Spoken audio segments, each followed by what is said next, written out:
Welcome to the Stephen Frost House, also known as 2302 Elm Street.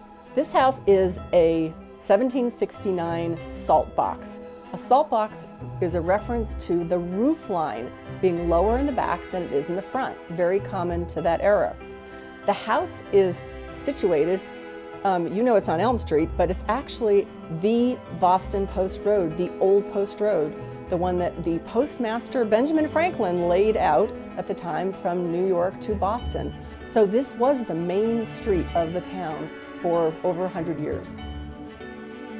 This is a neat place to start the tour because it shows you an important piece of the evolution of the house. This very elegant, gracious entrance hall was not here for the first half of the house's history. It would have been a solid chimney with flanking fireplaces in either first floor rooms as well as second floor rooms and a giant beehive oven on the living room side. So right now we enjoy it as a gracious entrance hall, stairway to the second floor, ancestral hall of fame, beautiful paneling. So this room was important because where all the most important guests came would have been entertained here. Stephen Frost was an Episcopalian. He is designated, I see his pew in the Wilcoxon history, and you can see, you can picture that the minister, the Reverend, would have come here and had tea served in this lovely room. Some of the features that are interesting in this room, originally, there would have been a time period before electricity, but when gas lighting was invented, and that's what this ceiling fixture is. Original to the room is this really special corner cupboard, built-in corner cupboard. You will see this piece in other houses in the neighborhood, a craftsman that went around from home to home in that period designing these formal corner cupboards. There's a pocket door in this room which really gives the space a lot of versatility. Right now it's being used as a parlor or sitting room, but it is really well suited for home office. And just closing that pocket door allows you to either have the openness of the space or a little bit of privacy. Now we're in what we in modern day call the living room. It was called the keeping room for a couple hundred years. And I really love in this room, first of all, the size and the scale, also that it is sort of delineated into thirds by these giant hand-hewn beams. This first section that we're in now, we use this as a living room, and it's quite well suited for that purpose, just a comfortable place to relax. This center section has its most distinguishing feature is the gas log, and it just creates such a cozy wintertime gathering place that is very welcoming.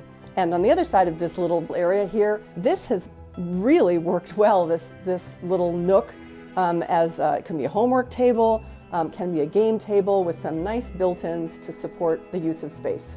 The last third of the room is an open space. It's an entry to so many areas of the house: the kitchen, the living room, the porch, the dining room. So you can use it as a pass-through, but it also functions beautifully as a music room. The piano being a highlight here allows you to entertain your guests if you happen to play or supervise your youngsters as they practice. The most noteworthy architectural detail here in this remaining part of the living room is this primitive corner cupboard. This is an original piece, and what is most outstanding about this is it actually has original paint and hinges. The kitchen historically represents two main additions. When the woman of the house no longer had to walk into the giant open fireplace with the beehive oven that used to be in the living room, keeping room, she then had like a potbelly stove, a coal stove, and this is an original fireplace for that. Probably happened maybe after the Civil War. So this little area here where there currently is a wood-burning stove was the original kitchen.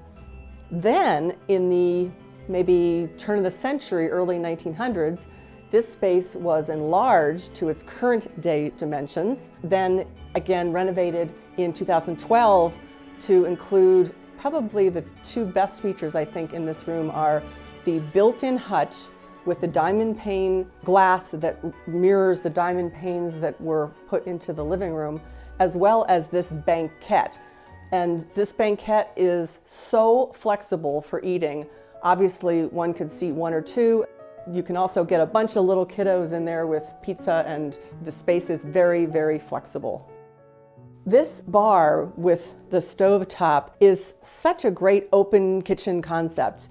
It is very pleasant to be able to be part of who's sitting at the table, who's sitting in front of the wood-burning stove, looking out the big windows, feeling that this space is completely open and yet has all the modern touches in an easy workspace. The wood-burning stove in the kitchen is the favorite for so many people that walk through these doors of the cooler months. This stove, when you put a few logs in there, it creates a warmth and a welcome that really nothing else can. Sitting here in front of this, having a cup of tea, having a cup of coffee, having a glass of wine, entertaining, it's such a cozy place. This screen porch has got to be the favorite room of both the occupants of this house as well as all guests that come in. It may not look like much now because that vine has not yet put out its leaves and its flowers, but that entire area will turn into this leafy bower with dappled sunlight coming through that keeps the room cool. The screen's obviously bug-free. The room is a great size also. There's plenty of space for dining for 6 as well as comfortable seating. It's got a hand-painted floor. It is absolutely a delightful space to spend time in the warmer months. If you've never had a formal dining room before, you may not have experienced the joy of bringing together multiple people in a gracious and welcoming room that everyone can be together. You could even call it Norman Rockwell-ish. It just feels so nice to be able to have this space that in the warmer months, the French doors open and you can walk into the porch. When you're having a party, there's a great flow available because all these rooms are open. You can go out into the living room, you can go onto the porch from the living room, you can go out from the dining room, guests can come in from the front door. Wonderful flow available here. This room has hosted beautiful family gatherings and will continue to do so for your memories as well. This room also has the Victorian sliding pocket doors, and of note are the original 16-inch chestnut floorboards. This is the second floor landing, which you might think would be space that you wouldn't highly utilize, but it's so large. It's got some great storage capabilities, and all your Christmas decorations fit beautifully in that little hidey-hole closet. The primary bedroom stands out because it has original flooring, as well as this great built-in of double closets. In the upstairs bathroom, some would say this was the best seat in the house, but the light in here is so delightful, really nice. And if you can visualize taking a bath with this wonderful giant bathtub, it is so soothing and relaxing. This room is super fun because the entire second half of it wasn't, as of 30 years ago. There was this large amount of space over the ceiling of the kitchen. There was a whole roof line unused, and we were able to remove the original shake roofing between these two beams and create this nifty little bedroom that can be used, yes, to sleep, but also it can be used as a children's playroom. There's this room for a smaller bedroom is just adorable. This room is probably the largest of the 4 bedrooms. It has a smaller closet, which is why we didn't use it as the primary bedroom. This room is neat because it actually has an architectural detail found in some of the earliest homes in New England. It's called a summer beam. It's this cross piece that goes across the ceiling in the room. Original floor in this smaller bedroom, and the thing that is really helpful in this bedroom is that the built-ins have doubled the amount of space that a small bedroom might have, along with that built-in desk. Really, really useful, makes great use of the space. The attic is a very usable space. It's been wired for heat, electricity. The steam system, furnace of the house, also goes up there. It can be used for many interesting different crafts or writing. A writing nook could be a playroom, or it could be storage. The attic, we are told, was actually inhabited by a family with 11 children in the 1960s. From about 1900 to 1960, it had dormers, both on Elm Street and facing the backyard, which of course would have given it a little more livability. The backyard is a good-sized space. It's quite deep, so it gets private in the back. There is a fire pit, which is very enjoyable in the summer.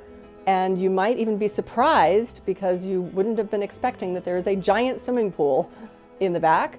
That swimming pool is 30,000 gallons. It's 18 by 30. It's surrounded by a big deck. And the part of the barn that is closest to it can be used as a summer kitchen to augment your entertaining out there. The Carriage House is, say, circa Civil War, and it originally was constructed to keep the carriages. That's the part that could be now a garage. The centerpiece of the Carriage House is where the horses were, and that now has been created into a really nifty workshop with shelves and workbenches. The next piece of the Carriage House is modern. That was put on in the 1980s to support the then new swimming pool, and it can be used additionally as a workshop. It has a furnace, a propane furnace that keeps it warm in the winter if it's used for that purpose, or it could be a summer kitchen. The kitchen garden next to the back entrance of the house is a duplication of a very classic Williamsburg type garden that would have been found in a house of this age. The bricks actually they're antique. Many of them are from the chimney of this house. And this little seating area is a place to enjoy the morning sun. It faces to the east, and watch your tomato plants grow. And it's covered, the whole south wall is covered in roses, climbing roses. Thank you for joining us on this tour of the Stephen Frost House, 2302 Elm Street.